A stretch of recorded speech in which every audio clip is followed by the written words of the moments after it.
January 6th, abortion. Freedom. Personal freedom is fundamental to who we are as Americans. Abortion, There's abortion, nothing abortion, more gay important, rights. nothing good. more sacred.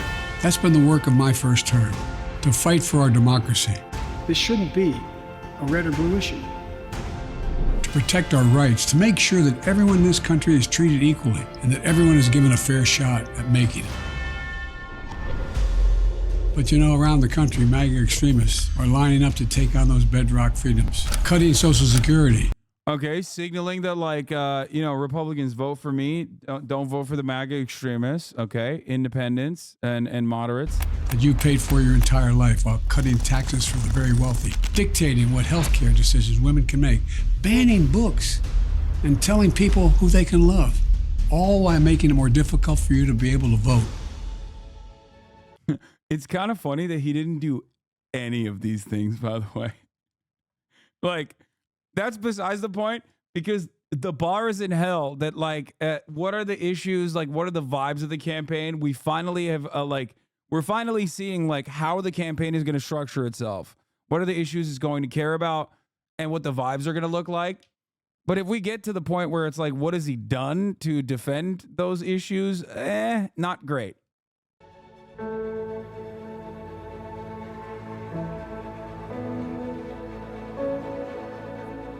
When I ran for president 4 years ago, I said we're in a battle for the soul of America, and we still are. The question... Yeah, remember exactly what I ran for 4 years ago. We're still doing that. It's like Trump being like, make America great again. Dude, incumbent campaigns are awesome. It's always so fun. It's just like, let's run it back again.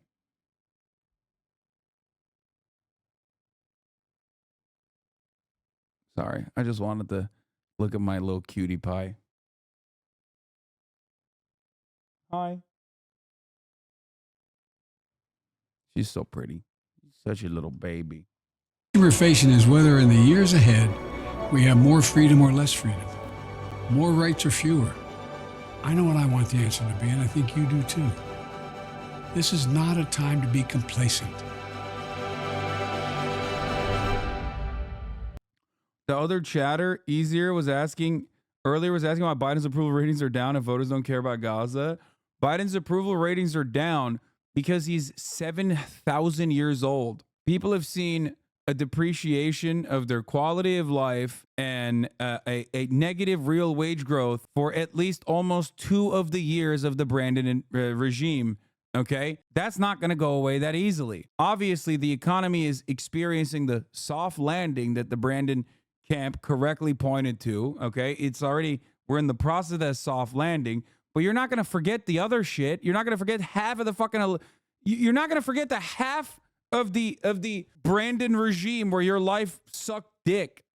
Okay, those are the reasons why his approval ratings are low. His approval ratings have been low. You're talking about like before the ethnic cleansing campaign that he lent full support to. Okay, before Israel and before October 7, before October 8. There were polls coming out before the primary season officially launched where 75% of the Democratic Party's voters wanted a different candidate. There was a poll that showed that an unnamed generic Democrat would outperform Biden by 18 points. 18 points! The Democratic Party ethos is strong, okay? Literally meaningless poll, dude. Come on, that's not meaningless at all. 75% of the Democratic Party saying that they want a different candidate is meaningless? Like, that's 3 months ago. You're hyper-focusing on the unnamed generic Democrat without seeing the point. The point I'm making is that the Democratic Party's own voters wanted fresh blood. I don't know what to tell you. Then be the fresh blood. Thanks. Yeah, I'll be the fresh blood. You got it. Yeah, but the unnamed would do better. But once they are named, it changes big time. No, the unnamed is important to understand because it shows policies. Okay. It shows how people feel about like the Democratic Party in general. Plus, it doesn't matter if inflation is kind of leveled out. The prices stayed higher than they were before inflation took place. Plus, it doesn't matter Yeah, I mean, that's how inflation works. What you're describing is deflation, the need for the prices to go down once again. The growth, like prices increasing cannot outpace wages increasing. That's it. And when prices increasing outpace wages increasing, which did happen, when that happens, you're cooked. The point is, obviously, price increases are not going to go away. Inflation is going to be there. It's a growing economy. It's just that the goal is to make sure that the wage increases outpace the price increases overall.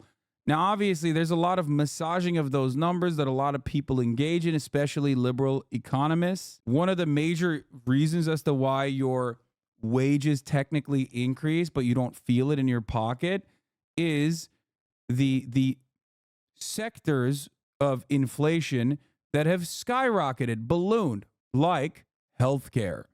Okay? A lot of those benefits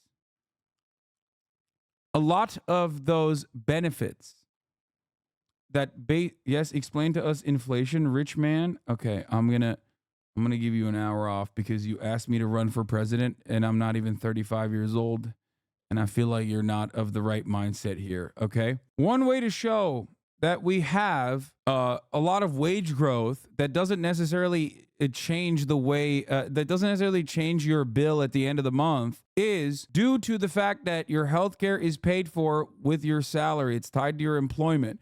So when healthcare prices skyrocket and your company is still paying for said healthcare prices and your premiums, right? That qualifies as wage growth. But you didn't actually, your take-home pay didn't increase dramatically. Does that make sense? Your take-home pay didn't increase because your wages technically on paper increased because your benefits are added to that, but your take-home pay has not increased at all, and the price of goods has increased. So now you got a pay cut. You got a massive pay cut. In some instances, your take-home pay might even decrease. So rent is going up, big ticket items are going up still, and your wages cannot compete with that. And everyone is turning around and saying, no, don't worry, your wages are actually competing with that, I promise. And when they're saying that, they're basically talking about your healthcare prices going up that your company is covering. So technically on paper, your wages have increased because your benefits package is like better, but it's not better. It's just more expensive, right? That's the problem with neoliberalism. Every aspect, every social spending, every dime spent is still going back to private healthcare, private institutions, private middlemen that don't actually have a genuine vested interest in healing you or solving a problem. Their only interest is profits. Anyway, Brandon is not going to individually solve any of that and would not be able to solve any of that regardless. But he's not even doing a good job massaging the narrative overall. I don't know what the fuck's up with that. That's why I'm running for re-election.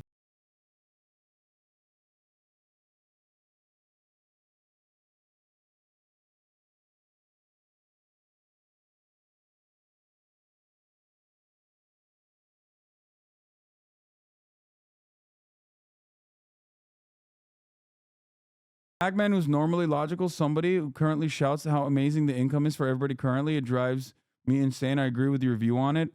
Yeah, I don't know why people don't make that assessment. Like on paper, yes, wages are, wages are going up. On paper, wages are going up. Wages are going up. But your take-home pay is not. Where are they going up? They're going up because your healthcare costs are going up. A lot of liberal economists keep saying wages are going up. Went up for who? I mean, when you look at it, it went up for lower wage workers in general. It did. It went up way higher for lower wage workers, and it actually didn't go up at all for middle income people, like people that are making around people that are in like management, lower management positions and shit like that. What? But wages shouldn't be tied to your employment. It should be a flat rate that's the same for everyone provided to you by the government. That's awesome. Yeah, you're right. Totally. What do you say to the people who say inflation is due to wage increases? I laugh at that notion because inflation has been consistent when wage increases were not happening. So it's oh my God. Look, that is just pure post hoc rationalization and copium. The notion that like, oh, dude, well, you guys wanted, people to get paid better, and now hamburgers are more expensive. It's like, that's so insane that you said that. The wage increases came after the worst inflation, like the worst increases in inflation. What the fuck are you talking about? These guys are supposed to be the smart econ guys too. Like, I'm not a very smart guy at all. Remember COVID? The inflation was crazy during that, and most people couldn't even keep their job. Anyway, but yeah, people say the McChicken is $2.69 now. Like, sure, that's a real index. People do look at that, the Big Mac. However, it's not just that. There's a lot of amenities that we care about that you could live without technically, but it kind of is the whole point of living in this project, in the American project, is that you get the treats. So when your treats that you could cast aside and penny pinch on go away, then, well, the project kind of falls apart. Big time, as a matter of fact. Anyway, how the fuck do we get here? Oh, Brandon. That everyone should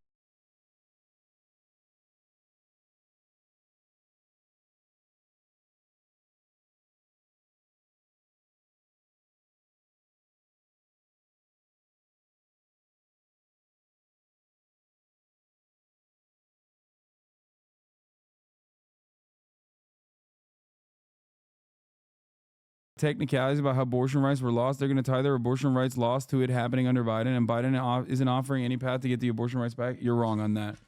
No. I think Trump will try to frame it, if he's smart, to make it seem like it happened under Biden, which would be laughable, while simultaneously still claiming that he is responsible for it in front of an evangelical audience, while simultaneously saying that actually Brandon is responsible for it in a broader audience. But, because Trump does shit like that all the time. But, having said that, no. Abortion is very much a Republican thing. It's very much in the hands of the Republicans. It's 100% something that Americans understand is the Republican Party's responsibility. You can get MAGA Trumpers to potentially believe in that, but also they already like that the most hardline MAGA Republicans are already anti-abortion anyway, like the evangelical freaks. That's why they love Trump the most. So there's no reason. The most malleable part of the Trump base that is more readily able to believe him or more interested in believing him, more passionate about believing him, already fucking hate abortion and think Trump is God King for, yeeting abortion in general. The only thing standing between the U.S. and complete chaos in the streets is a $5 jalapeno poppers at Applebee's, and it's not even a joke. Yes, you're absolutely correct on this. That's not even a joke. Americans need their treats. They need their entertainment. Netflix prices go up. The price of the $5 a month subscription goes up. All of a sudden, you're maybe not going to avoid the 3-minute ad break at the top of the hour. You know what I mean? Okay, this is the whole project, the American dream, all of the death and destruction that we deal overseas. Well, it's valid if it's offering us treats that we can consume at a relatively affordable price. Here's the 3-minute ad break now, by the way. Speaking of treats. And this is our moment.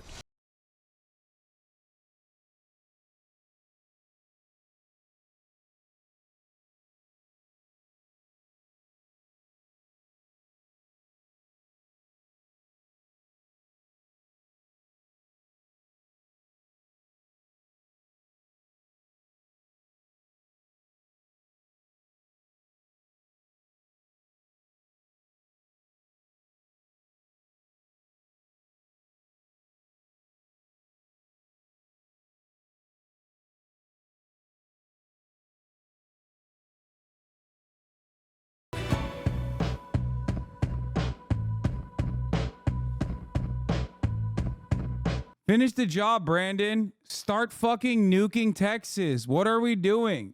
Finish the fucking job.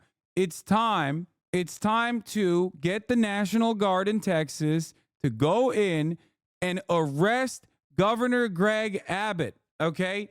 That's right. Next order of business is Texas. Probably one of the worst states in America, which I may or may not be going to tomorrow. Governor Greg Abbott is a survivor of a tree incident. We will never forgive the tree for that, and is a reactionary piece of shit. Governor Greg Abbott has been going extra hard on the issue of immigration. Governor Greg Abbott also famously was shipping migrants into other states in order to, I guess, democratize or socialize the problem of immigration. Really fucked up thing that he was doing. Okay? Fucked up, but expected, because he is a piece of shit after all. A little bit of human trafficking.